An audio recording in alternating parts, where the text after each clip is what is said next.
I'd like to talk about my reaction to things, and so when maybe someone verbalizes something to me and how I react in my body and start to shut down, for example. You know, a lot of people have said to me, you know, over the years, you know, you don't smile much, and that really frustrates me. And maybe I start thinking, maybe I overthink too much, when in moments I know that I'm really happy. So I guess my question is, how do I learn to control my overthinking and going into the stories, because they seem so rapid sometimes? Well, we don't think that there's a better topic for this point in our conversation than reaction, because that is in fact the reason that so many of you don't offer the vibration that you mean to steadily. And we cannot talk about reaction without talking about law of attraction, because your reaction is because of law of attraction. So it feels to you like what you're reacting to is a circumstance, or maybe what someone said, that you're reacting to the condition. But really what you're reacting to is your vibrational habit that caused the condition. And so what we would like you to do is to learn to react to the vibration before it's a condition. In other words, we want you to react. It's like if you're driving and the bumps on the road let you know that you're going off the road into the ditch. We want you to react from the information.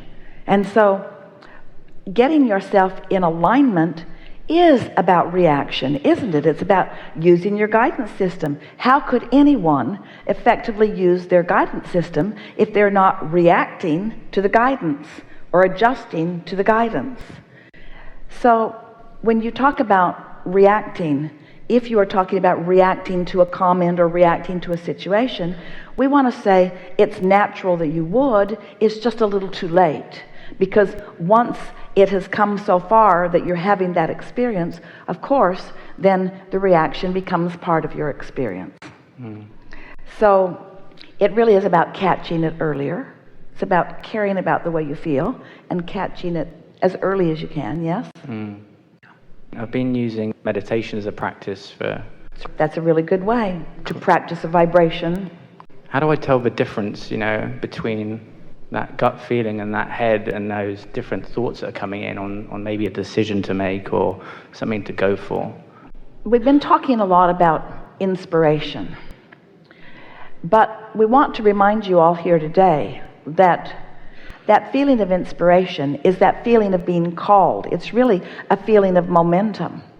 So you can be inspired from the receptive mode, from the receiving mode, from source, or you could be inspired from your resistant mode, from trouble. In other words, sometimes if someone is behaving in a way that causes a reaction to you, you feel like responding in the way you do. And so you are inspired, you might say. You just want to be aware of from what vibrational stance the inspiration is coming. You see what we're getting at? So there is no way around this other than to consciously acknowledge what the receiving mode feels like. Compliment yourself when you are there. Acknowledge the benefit of being there, not just because of the results that happen, but because of how good it feels along the way. And before you know it, you just become less willing to think the thoughts that will eventually lead to the more unwanted experience. It really is about practicing it. But we've never known anyone who was successful at shifting their vibration who did not understand vibrational basis of things. Almost everyone in your world is reacting to situations. So it's just a reaction to this and a reaction to this and a reaction to this. And we want you to realize that you didn't come as a reactor, you came as a creator. And so what you're wanting to do is, first thing in the morning, before there has been anything really for you to react to, do your best through meditation is a really good way to tune in to who you really are. And then after you've tuned into who you really are, then you can begin reacting to the impulses that are coming from that. Such a good word. We haven't talked about reaction in this context with much depth. Is it of value to you? Can you feel it? Awareness has been something which is built over time as my frequency has changed and as I've done more meditation practices. And oftentimes now I may react and I'll go, damn it, I knew I should have caught it then. How can we, is there any strategies or anything that we can implement to be able to catch things quicker? Yeah, acknowledging that you didn't catch it quicker is a good step in queuing yourself up to be ready earlier. But we want to insert another word into this conversation so that you can look at this in a different way. Let's use an example, not necessarily one that you're offering, where someone is suing you or negatively affecting you in some way, and you have a reaction about that. What we would like to say is that really what it is a continuation of a vibration. The things that are manifesting in your experience are actually reactions to a vibration that you've got going on. So in a world of law of attraction, isn't everything a reaction? Everything's a reaction to the vibration that you've got going on. That's really important to acknowledge. Can you feel how important that is? So in this continuum of reactions, you just got to decide, to what do you want to react?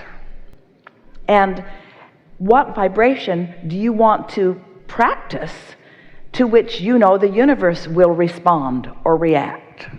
And so someone sort of has to break the evil cycle. We're being playful with that word, because otherwise it's just a chain of pain. And someone has to decide, wait a minute, I'm not going to go the way of this momentum. I'm going to do something else, but I can't do it right now because the momentum is taking me. So I'm just going to take a hiatus from this conversation or from this topic. And I'm going to focus upon the things where my reaction and the universe's reaction to my reaction is what I want it to be. So let's not condemn reaction. Let's call it a natural consequence of the vibrational universe in which we are all focused. And instead, let's just talk about getting better at focusing and better at sending a signal to which the universe is going to react. And just be playful about it. That's really important. Esther started playing a game with herself where when wonderful things would happen, she would say, I did that. And when not wonderful things would happen, she would say, I did that too. Because there's something so empowering about accepting that you are doing it all and the universe is reacting to you. Now, it's fair to say, yeah, but I reacted to something else before I was offering a vibration that the universe was reacting to. And we say, doesn't matter. Doesn't matter. So your questions are so important because you're saying, so how can I stop being that reactor? How can I change the vibration? We say, you just got to practice, and what's at the root of that is really caring how you feel. Finally, once and for all, not being willing to put up with negative emotions even if they're not that strong. Most of you put up with stuff until it gets really big, and then you react in a stronger way. In other words, I'm just not going to put up with that anymore. Well, you could have had softer, subtler reactions all the way along that would have been less impactful for your experience. But it's all good, isn't it? Really? Isn't it all good? Isn't it all part of the process? Don't you kind of like figuring things out as you go?